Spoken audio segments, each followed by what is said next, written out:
Right now, we're waiting to see if history will repeat itself with another grocery worker strike here in San Diego like we saw more than 20 years ago. Welcome to The 4. I'm Marcella Lee. I'm Carlo Cicchetto. Today, the final round of negotiations began between the union and two grocery companies.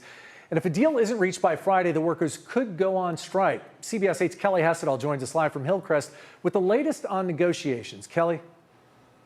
That's right, and I'm told that the big sticking point remains wages. As you know, here in San Diego, it is very expensive, and a lot of workers say they're struggling to make ends meet. Now, going back to that strike that happened more than 20 years ago, if one were to happen today, what would it look like?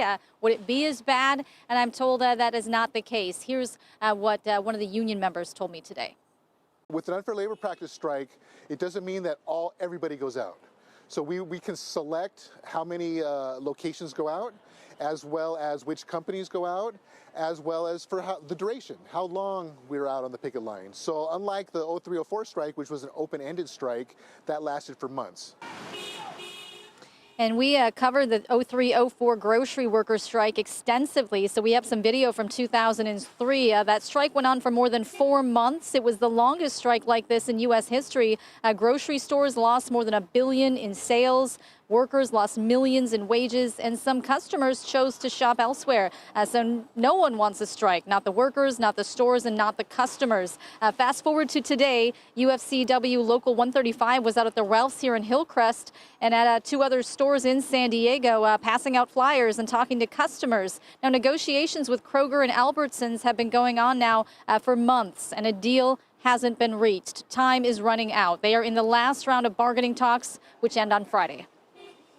We just want what we think we're entitled to. We want better working conditions. We have to have security guards at our work now because we have the amount of homeless people that come in. I had somebody try to stab me one time. So, and I'm here in Mission Hills, right at Pavilions down the street. The huge people at the top, they're getting like $17 million retirements.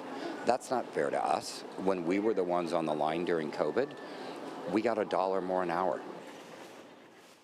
And a spokesperson for Kroger released a statement that reads in part, quote, "We remain actively engaged in bargaining with the union because we believe the best outcomes are achieved at the table, not through disruption. Our current offer reflects that commitment."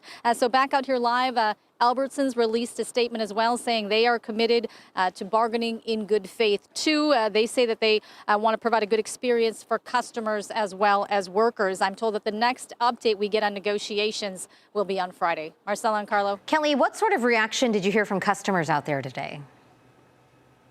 Well, the vast majority of customers I spoke to today sided with the workers and told me should there be a strike that they would not cross the picket line, that they would end up shopping somewhere else, which is sort of what we saw back in 2003. I did talk to one woman, however, who sympathized with the workers. However, at the same time, she worried a little bit, potentially of grocery prices going up. Should it mean higher wages for the workers? She said, she feels bad for the workers, but at the same time, she said this is San Diego, and we're all struggling to survive. Yeah, it is expensive, but those workers live here too, right? Kelly Hessedal reporting live for us. Thanks, Kelly.